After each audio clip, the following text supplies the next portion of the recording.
नमः भगवते वासुदेवाय नमः।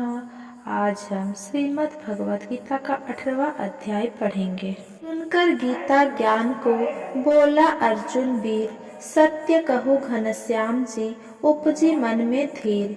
मानो आज्ञा आपकी, करु युद्ध मन लाए, मोह नाश मेरा हुआ, स्मृति पहुँची आई।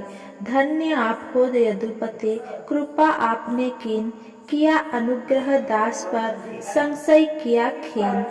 जहाँ योगेश्वर कृष्ण है और धनुर्धर पार्थ, तहाँ विजय और लक्ष्मी बेजर कहे यथार्थ।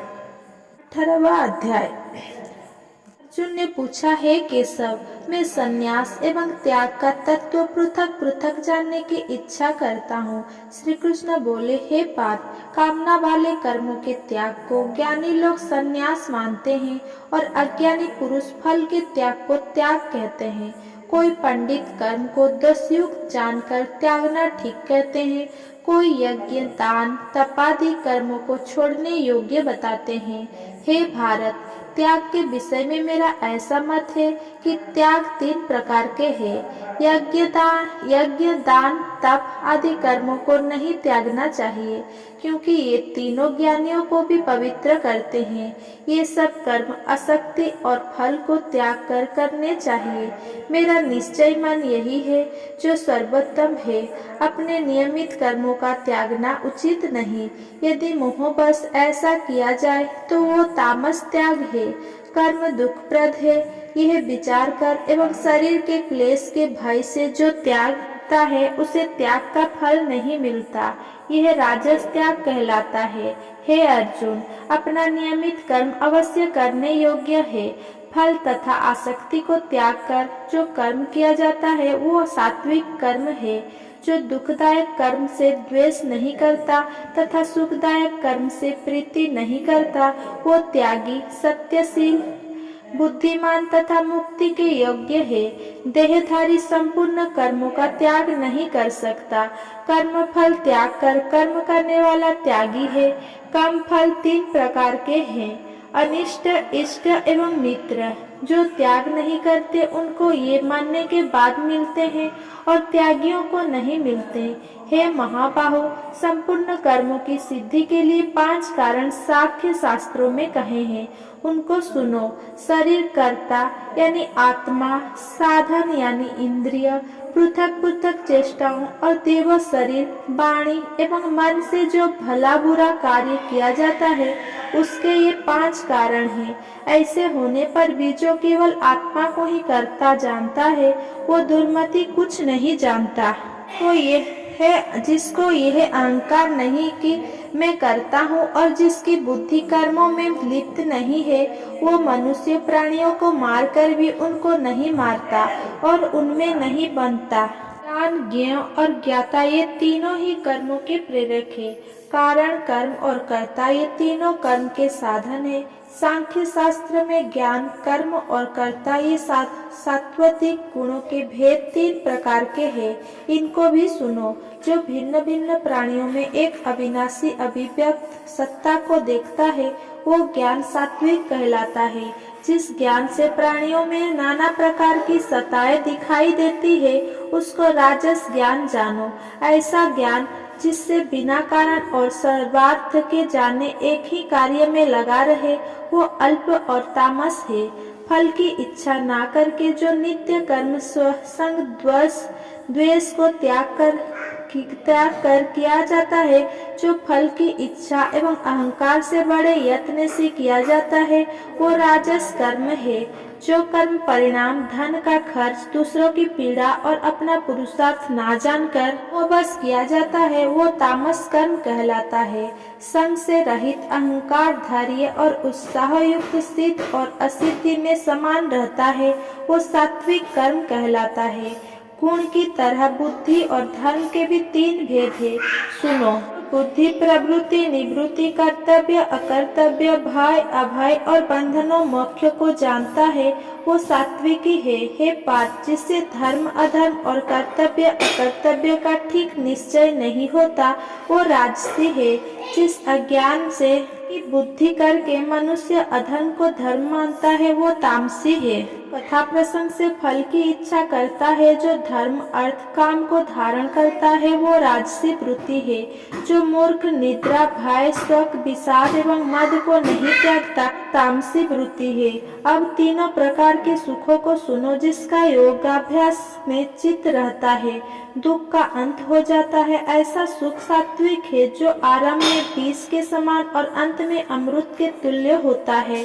जो सुख आरंभ में अमृत तुल्य अंत में विष के तुल्य विषय और इंद्रियों के संयोग से होता है उसे राजसी कहते हैं।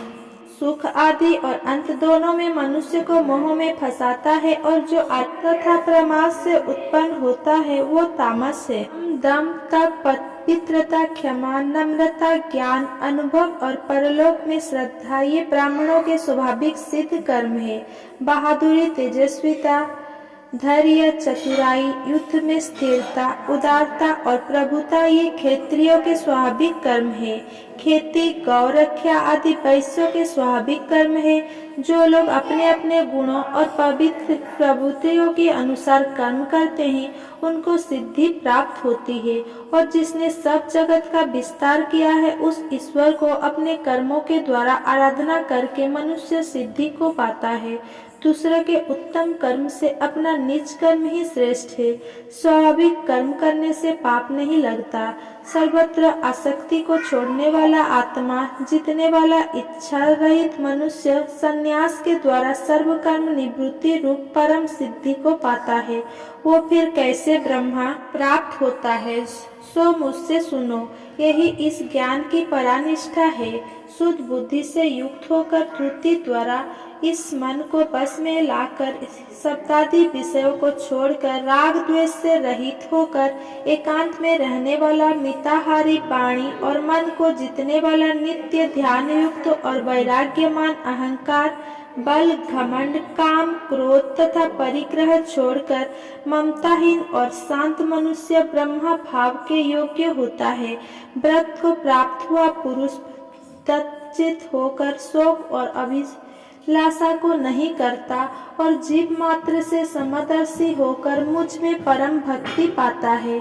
इस प्रकार ज्ञानी सदैव मुझ में निवास करने वाले सब कर्मों को भी करता हुआ मेरे अनुग्रह से अविनाशी सनातन मुख्य पद को प्राप्त होता है। तत्पश्चात तत्व से मुझे जानकर फिर मन मुझ में ही प्रवेश करता है। सावधानी से अपना मन मुझ में स्थिर कर और सब कर्मों को मुझ में अर्पण कर बुद्धि योग के आश्रय से निरंतर अपने चित्त को मुझ में लगाओ। मेरे में चित्त लगाकर मेरी से दुर्गम कष्टों से तर जाओगे। यदि अहंकार से मेरी बात सुनोगे तो नष्ट हो जाओगी।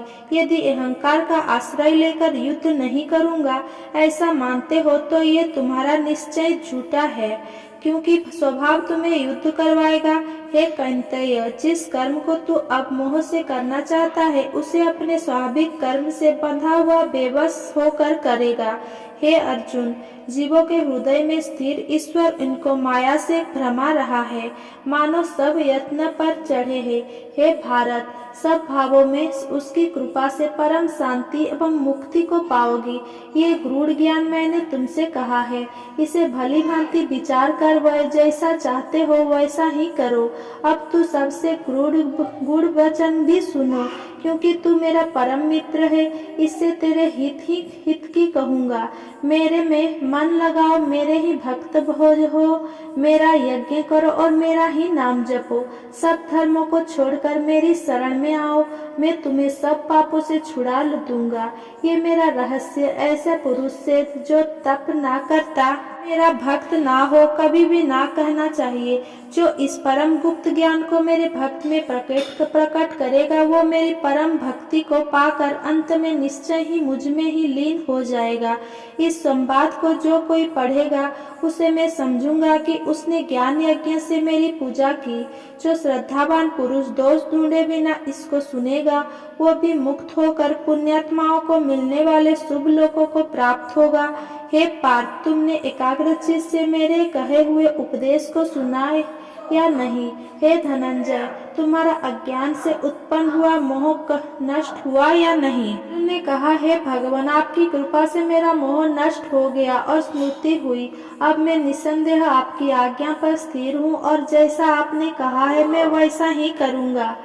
संजय बोले, हे धृतराष्ट्र, मैंने माँ वासुदेव और अर्जुन का यह रोमांचकारी अद्भुत संवाद सुनाया। व्यास जी की कृपा से साक्षात योगेश्वर श्री कृष्ण जी के मुख से इस परम बात को मैंने सुना है। हे राजन, श्री कृष्ण और अर्जुन के इस अद्भुत पुण्यकारक संवाद को स्मरण करके मन बार बार प्रसन्न होता है। श्री कृष्ण भगवान के उस अद्भुत रूप को स्मरण करके मुझे बड़ा ही विस्मय होता है। हे राजन, मैं बारंबार प्रसन्न होता हूँ। मेरी ऐसी धारणा है कि जहाँ योगेश्वर भगवान श्री कृष्ण है और जहाँ पार्थ जैसा धनुर्धर है, वही राजलक्ष्मी, विजय, ऐश्वर्य और अटल नीति है। 18वें अध्याय का महात्म्य। श्री भगवान जी बोले, हे लक्ष्मी, अब 18वें अध्याय का महात्म्य सुनो। जैसे सब नदियों में गंगा जी, गौओं में कपिल और ऋषियों में नारद श्रेष्ठ है, उसी तरह गीता जी के अब सब अध्यायों में 18वां अध्याय श्रेष्ठ है। एक समय सुमेरु पर्वत पर देवलोक में इंद्र अपनी सभा लगाए बड़ी प्रसन्नता से बैठे थे। उर्वशी नृत्य कर रही थी। इतने में एक चतुर्भुज रूप जीव को पार्षद ले आए और इंद्र को बहुत अखेरे उस तेजस्वी को बैठा तो दिया, किंतु इंद्र ने अपने गुरु बृहस्पति जी से कहा, हे गुरुदेव, आप त्रिकालदर्शी हो, देखो इसने ऐसा कौन सा पुण्य किया है जिससे यह इंद्रासन का अधिकारी हुआ। जाने तो इसने तीर्थ, व्रत, दान कोई नहीं किया, शिवालय और ठाकुर मंदिर नहीं बनवाया, तालाब नहीं खुदवाया। यही सब बात बृहस्पति जी ने भगवान से कही। तब भगवान ने बृहस्पति से कहा कि इसके मन में भोगों की वासना थी, परंतु यह गीता जी के 18वें अध्याय का नित्य पाठ करता था। इससे जब इसने देह त्यागी तब मैंने आज्ञा करी, हे पार्षद, तुम इसको पहले ले जाकर इंद्रलोक के सुख भोगाओ। जब इसका मनोरथ पूर्ण हो जाए तब मेरी सायुज्य मुक्ति को पहुंचा दो। देवताओं ने आकर भोगों की सब वस्तु एकत्र कर दी और कहा, पहले तुम इंद्रलोक के सुख को भोगो। बहुत काल तक इंद्रपुरी के सुख भोग कर फिर भगवान की कृपा से सायुज्य मुक्ति वैकुंठ का अधिकारी हुआ। श्री नारायण जी बोले, हे लक्ष्मी जी, ये 18वें अध्याय का महात्म्य है। गंगा, गीता, गायत्री, कलयुग में ये तीनों मुक्ति की दाता है। अगर मेरा ये वीडियो आपको पसंद आया तो मेरा वीडियो को लाइक, कमेंट, शेयर करें, मेरे चैनल को सब्सक्राइब करें।